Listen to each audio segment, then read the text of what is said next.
నమస్తే, నేను మీ సిఎస్ రావు. ఆంధ్రప్రదేశ్ ముఖ్యమంత్రి జగన్మోహన్ రెడ్డి మరో ఛాన్స్ కోసం ప్రయత్నం చేస్తున్నారు. అందులో భాగంగా చాలా మందిని రీప్లేస్ చేస్తున్నారు. ఆ జాబితాలో ఇప్పుడు వరప్రసాద్ గారు కూడా ఉన్నారు అనేది ఒక న్యూస్. దీని మీద ఇంటరాక్ట్ అయ్యే ప్రయత్నం చేయాలి. దగ్గర సిట్టింగ్ ఎమ్మెల్యే గూడూరు అలాగే మాజీ ఎంపీ వరప్రసాద్ గారు ఉన్నారు. నమస్తే అండి వరప్రసాద్ గారు. నమస్కారం అండి. నమస్తే సార్. మీరు ఏంటి జగన్మోహన్ రెడ్డి గారిని బాబు బాబు అని పిలవడమే ఇప్పుడు ప్రమాదం ఏర్పడిందా మీ సీటుకి? అలాంటిది ఏం లేదు నాన్న. ఎందుకంటే నేను వారు ఎప్పుడో 2012లో వారు జైల్లో ఉన్నప్పుడు జైలు అనకూడదు, బాధగా అనిపిస్తుంది. అక్కడ కలిసినప్పటి నుంచి వయసులో చాలా చిన్నవాళ్ళు కనుక గబుక్కుని సార్ అనలేకపోయేవాడిని. సో అదే అలవాటు ప్రకారం వచ్చింది. దానికి అడ్రస్ చేయడానికి దానికి ఏ సంబంధం లేదు. ఇప్పుడు మీరు మరి మేరుగా మురళిని అక్కడ అమలు చేశారు కదా గూడూరికి. అవును. సో మరి మీకు ఎందుకు అక్కడ రాలేదనుకుంటున్నారు? మీరు టికెట్ అక్కడ ఎందుకు ఇవ్వలేదు? నాకు ఎమ్మెల్యే కన్సిడర్ చేయండి, అనుభవంతుంది కదా. పోయినసారి నేను మన ప్రత్యేక హోదా కొరకు రాజీనామా చేశాను కదా.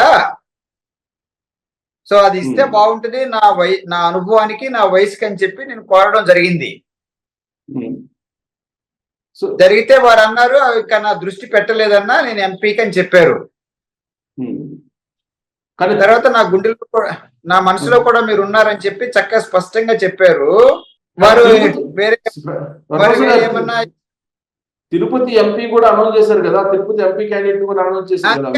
చేసిన తర్వాత నాకు అవకాశాలు కనిపించలేదు.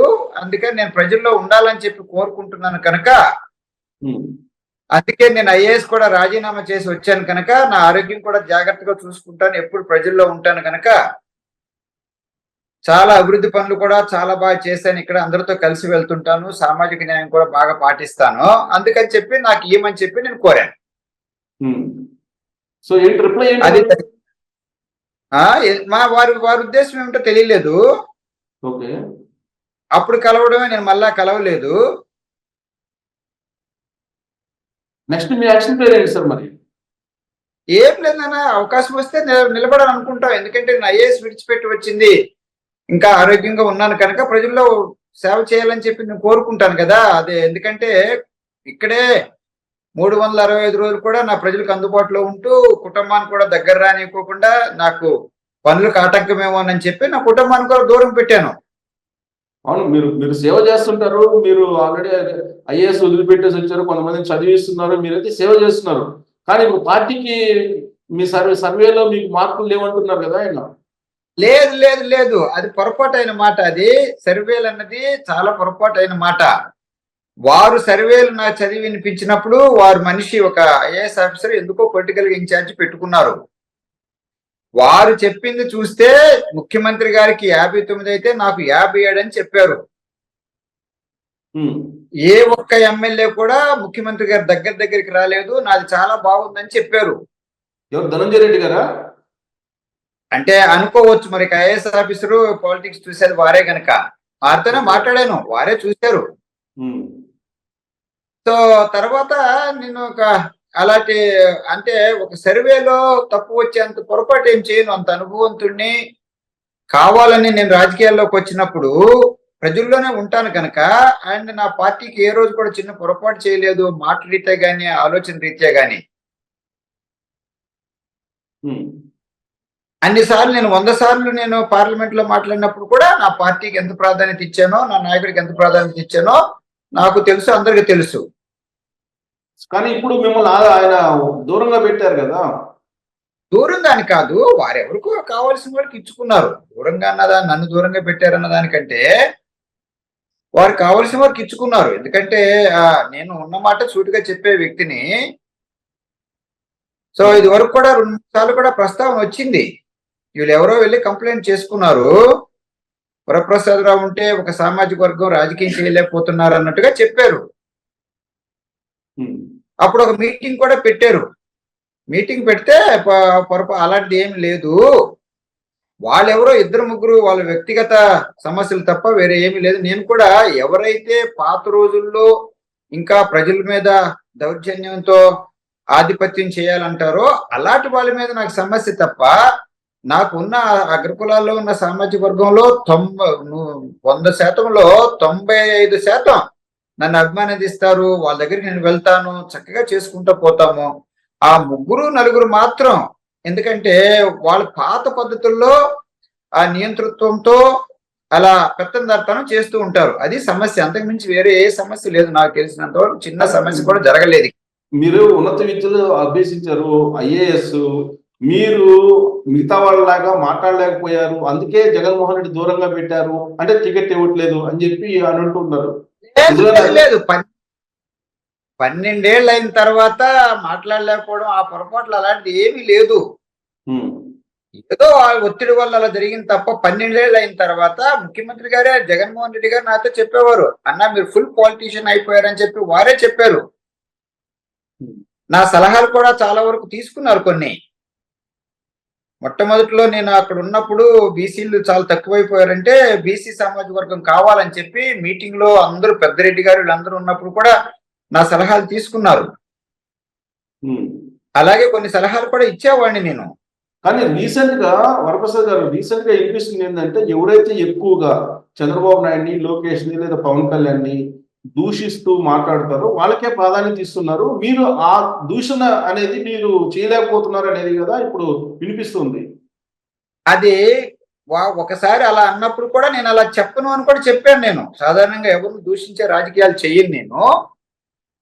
ఇది కొంతమంది మంత్రులు కూడా అంత మునుపు తెలుగుదేశం నుంచి వచ్చిన వాళ్ళు కూడా అప్పుడు జగన్ గారిని బాగా దూషించిన తర్వాత ఈ పార్టీలోకి వచ్చిన తర్వాత చాలా కీలకమైన పదవుల్లో ఉన్నారు, మంత్రి పదవుల్లో. సో నేను ఆ విధంగా ఒక పార్టీ మారినప్పుడు లేదా దూరం అయినప్పుడు గౌక్కుని ఇంకొకరిని దూషించడం అన్నది అది చాలా చౌకబారిన రాజకీయం అన్నది నా ఆలోచన. జగన్ చెప్పారా సార్, మీకు డైరెక్షన్ ఇచ్చారా? జగన్ మీరు చంద్రబాబు నాయుడు, లోకేష్ దూషించండి అని తిట్టమని ఎప్పుడు చెప్పలేదు. కానీ ఏనా అంతా మీ రాజకీయం అంతా బాగుంది కానీ మీరు చంద్రబాబు గారిని ఏం అంటలేదంటే అప్పుడు నేను క్లియర్ గా అడిగాను. అప్పుడు నాకు అర్థం కాలేదు బాబు అని అడిగాను. అంటే ఏంటంటే అలా ఇండైరెక్ట్ గా చెప్పడం జరిగింది. అప్పుడు నన్ను తిడుతున్నారు కదా అని జగన్మోహన్ రెడ్డి గారు చెప్పారు. నన్ను తిడుతున్నారు కదా తెలుగుదేశం వాళ్ళు అని. ఏమని తిట్టారు అని చెప్పి నేను నోటీస్ చేయలేదు కనుక ఏమని తిట్టారంటే నన్ను ఏదో అవినీతి పరుడు ఏదో అంటున్నారు కదన్నా, ఏ కోర్టు కూడా నిర్ధారించలేదు కదని నాకు చెప్పారు. అప్పుడు నేనేం చెప్పానంటే మేనిఫెస్టోల మీద బాగా నిలదీసి అడుగుతాను, బడ్జెటరీ విషయాల మీద అడుగుతాను, ఆ మిగిలినవన్నీ కూడా అడ్మినిస్ట్రేషన్ పైన వాటి మీద ఎస్సీ హాస్టల్స్ దాని మీద స్కీమ్స్ మీద మాట్లాడతాను అని చెప్పి చెప్పడం జరిగింది. ఆ తర్వాత అలా దూషించడం రాజకీయాలు అలాంటివి నేను ఏ రోజు ఎప్పుడు చేయను. ఎప్పటికన్నా రాజకీయం మీద నేను మాట్లాడతా కానీ వ్యక్తిగత దూషణ అనేది సాధారణంగా నేను చేయను. ఎవరు చేసినా కూడా నాకు అది సహించదు. ఎందుకంటే అది వ్యక్తిగత దూషణ చేయకూడదు. చాలా మంది ఎవరు చెప్పినా కూడా మా పార్టీ వాళ్ళు ఎప్పుడన్నా అన్నా కూడా వ్యక్తిగతం దూషణ చేయొద్దని చెప్పేవాడిని. సో ఇప్పుడు మీకు మరి ఎన్ని క్లారిటీగా మీకు చెప్పిన తర్వాత, మీరు ఉన్నత విద్యావంతులు అని చెప్పి తెలుసు, ఆయనకి రిటైర్డ్ ఐఏఎస్ అని తెలుసు, ఇవన్నీ తెలిసిన తర్వాత మీరు 2019 ఎంపీ, 2019 ఎమ్మెల్యే ఇవన్నీ చేసిన తర్వాత ఇప్పుడు ఎందుకు జగన్మోహన్ రెడ్డి మీకు టికెట్ ఇవ్వకుండా పక్కన పెట్టారు? కారణం అది సూటిగా అడగడం జరిగింది. మాలాంటి వాళ్ళు, నేను అడిగిన భాష ఏంటంటే మాలాంటి వాళ్ళని ఎలా పోగొట్టుకుంటారు అని అడిగాను. ఎలా పోగొట్టుకుంటారంటే, అన్న ఎవరు చెప్పారు మిమ్మల్ని పోగొట్టుకుంటానని? నేను పోగొట్టుకోనన్నా అన్నారు. అన్నప్పుడు వారు వేరే ఏదో సూచిస్తే నేను అన్నాను, ఒక్క ఎన్నికల పోటీ తప్ప నాకు మిగిలిన ఏ రాజకీయం నాకు వద్దు, ఏ పదవులు వద్దని సూటిగా చెప్పేశాను వారికి. చెప్పారు. మరి రియాక్షన్ మరి చెప్పిన తర్వాత కూడా అది వారి ఇష్టం కదా, నేనేం చెప్పలేను కదా. నేను ప్రజల్లో ఉండాలా, ఐఏఎస్ విడిచిపెట్టి వచ్చాను. నాకు రాజకీయం అంటే ప్రత్యక్ష రాజకీయం నాకు ఇష్టం, అందుకనే వచ్చాను నేను. నా వంతు నేను చక్కగా రాజ్యాంగంలో ఉన్న దాని ప్రకారం చేసుకుంటూ వెళ్తాను. నా పార్టీ క్రమశిక్షణ ఏ రోజు తప్పలేదు. నాయకుడితో కూడా కరెక్ట్ గా నేను ఉన్నా. సో ఇప్పుడు మరి మేరుగు మురళికి, అలాగే తిరుపతిలో ఎంపీ వైఎస్ఆర్ కాంగ్రెస్ పార్టీ ఎంపీగా పోటీ చేసిన మూర్తి, అదే తిరుపతి ఆల్రెడీ పోటీ చేసి గెలిచారు కదా అప్పుడు. సో బై ఎలక్షన్ ఆయనే కదా. సో వాళ్ళిద్దరికి మరి అండగా ఉంటూ ప్రచారం చేస్తారా మీరు? అది కాదండి, అది వారు ఏంటి అన్నది నా విషయం నాకు తేల్చలేదు కనుక నేను ప్రత్యక్ష రాజకీయాలకు వచ్చాను గనక ఆ విధంగా వెళ్ళడం నాకు అంతగా సరిపడలేదనుకుంటాను. ఎందుకంటే నేను ఇలా ప్రత్యక్ష రాజకీయాలు ఉండాలని చెప్పి కోరినప్పుడు అది వారు నేను నా గుండెల్లో ఉన్నారు, నా మనసులో మీరు ఉన్నారు, నేను పోగొట్టుకోనని చెప్పినప్పుడు నాకు వేరే ఏదో చెప్పాలి కదా. ఆ రోజు 19లో ఎంపీ నుంచి తీసేసినప్పుడు ఒక చేత్తో తీసుకుని ఒక చేత్తో నాకు ఇచ్చారు ఎమ్మెల్యే పదవి. అప్పుడు అప్పుడు అప్పుడు కూడా నేను దాదాపు నిరాకరించినట్టుగానే చెప్పాను. వద్దు, వాళ్ళు ఇంతవరకు చేసుకుంటూ ఉన్నారు కదా, సత్యవేడులోనూ 2 రిజర్వ్డ్ కాన్స్టిట్యున్సీలో సత్యవేడులో గూడూరులో చేసుకుంటున్నారు, అది పద్ధతి కాదు అని చెప్పి నేనంటే పద్ధతి కాదని లేదు, వారిని విడిచిపెట్టేమని చెప్తే అప్పుడు లేదన్నా రాజకీయాలు కదా, గెలుపు గుర్రాలు కావాలని చెప్పి నన్ను తీసుకున్నారు. అలాగే వారు ఏ ఉద్దేశంతో తీసుకున్నారో గత 75 సంవత్సరాలుగా రానంత మెజారిటీ నేను గూడూరులో, అంటే జగన్ గారు వేవు ఉంది, అలాగే నేను గత అంతకు ముందు కూడా 10 సంవత్సరాలు నేను తిరుపతి నియోజకవర్గంలో పనిచేస్తూ ఉన్నాను గనక, ఎంపీగా చేశాను గనక ప్రజలు కూడా నన్ను ఆదరించారు. అప్పుడు మన రాష్ట్రంలో కూడా దాదాపు 10లో ఎక్కువ వచ్చిన ఓటర్ మెజార్టీలో 10లో నాది 1, గూడూరు 1 అని చెప్పి సగర్వంగా తెలియజేస్తున్నాను.